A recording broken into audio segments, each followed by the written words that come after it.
SMC New Manila International Airport, NMIA, sa Bulacan ay isang 740 bilyong pesos proyekto na naglalayong palawakin ang access sa global capital sa pamamagitan ng paglikha ng isang world-class air hub.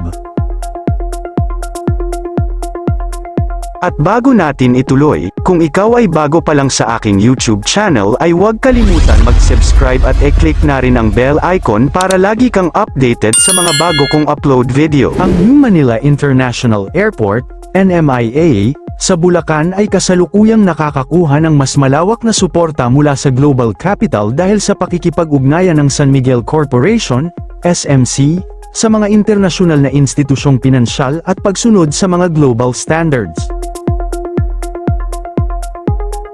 Iniharap ang NMIA bilang case study sa isang workshop ng Organization for Economic Cooperation and Development, OECD, dahil dito, nakita ng mga global lenders, export credit agencies, at development banks ang potensyal ng proyekto.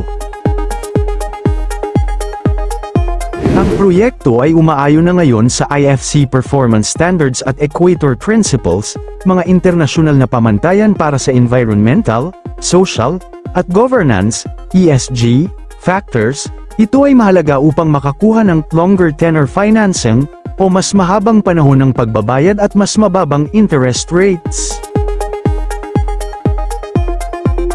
Noong 2022, pumirma ang SMC ng isang $2.17 billion loan facility upang pondohan ang land development na sinusuportahan ng mga internasyonal na bangko.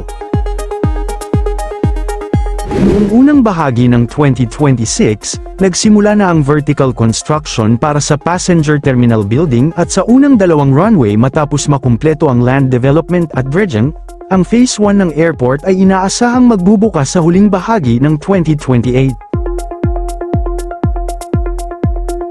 Kamakailan ay nakakuha ang San Miguel Corporation ng 120 bilyong pesos, pautang upang mabilis na masubaybayan ang yugtong ito, na tinitiyak na ang proyekto ay mananatili sa tamang landas para sa huling bahagi ng 2028 na pagbubukas nito.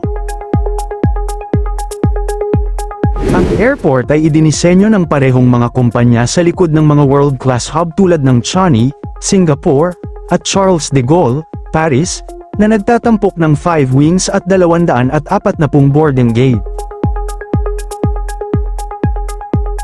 Tinatayang nasa 735 bilyon hanggang 740 bilyon pesos ang kabuuang halaga ng proyekto, na itinuturing na pinakamalaking single investment sa kasaysayan ng bansa, kaya nitong tumanggap ng 35 milyong pasahero kada taon, na maaaring lumaki hanggang 100 milyon sa oras na makumpleto ang lahat ng phase.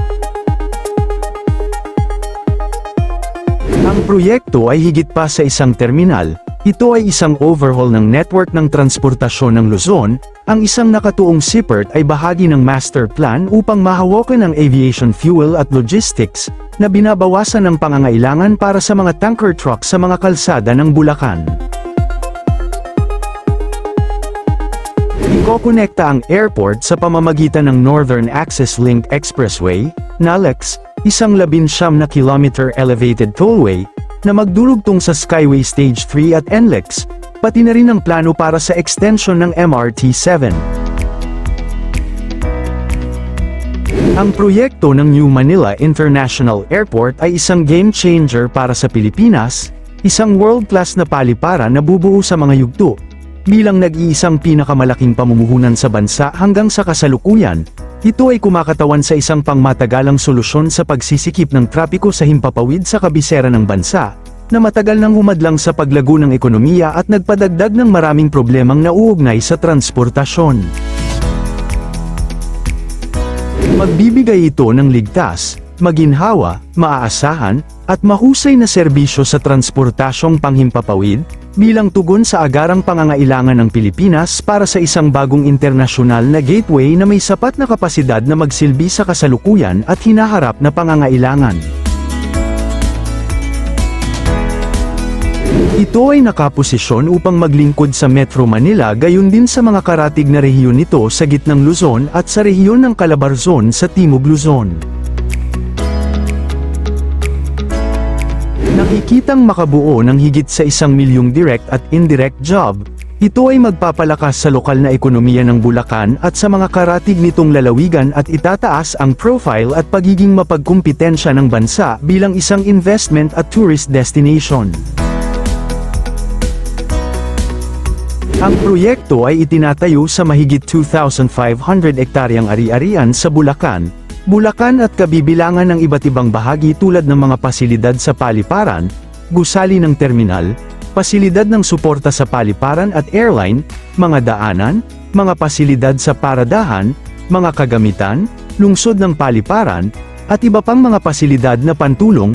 Madali itong mapupuntahan mula sa Metro Manila at mga lalawigan ng Luzon sa pamamagitan ng Master Planned Infrastructure Network. Ang San Miguel Aerocity Incorporated, SMAI, ay isang buong pag-aari na subsidiary ng San Miguel Holdings Corporation, ang sangay ng infrastruktura ng San Miguel Corporation. Noong September 2019, nilagdaan nito ang isang kasunduan sa konsesyon sa Republika ng Pilipinas, na kinakatawan ng Kagawaran ng Transportasyon, para bumuo, magtayo, magpatakbo, at mapanatili ang New Manila International Airport, NMIA. Sinundan ito ng pagsasabatas ng Republic Act 11506, na nagbibigay ng legislative franchise sa SMAI para sa isang domestic at international airport sa munisipyo ng Bulacan, na nagkabisa noong January 15, 2021. Bilang bahagi ng pagiging state-of-the-art, ang NMIA ay idinisenyo na may focus sa sustainability. Ang NMIA ay dinisenyo bilang isang sustainable airport na nagtatampok ng malawakang paggamit ng solar energy, wastong waste management, at mga eco-friendly na disenyo. Sa kabila ng mga nakaraang delay sa reclamation, ang proyekto ay muling binuwelo at inaasahang magiging pangunahing aviation hub ng Pilipinas.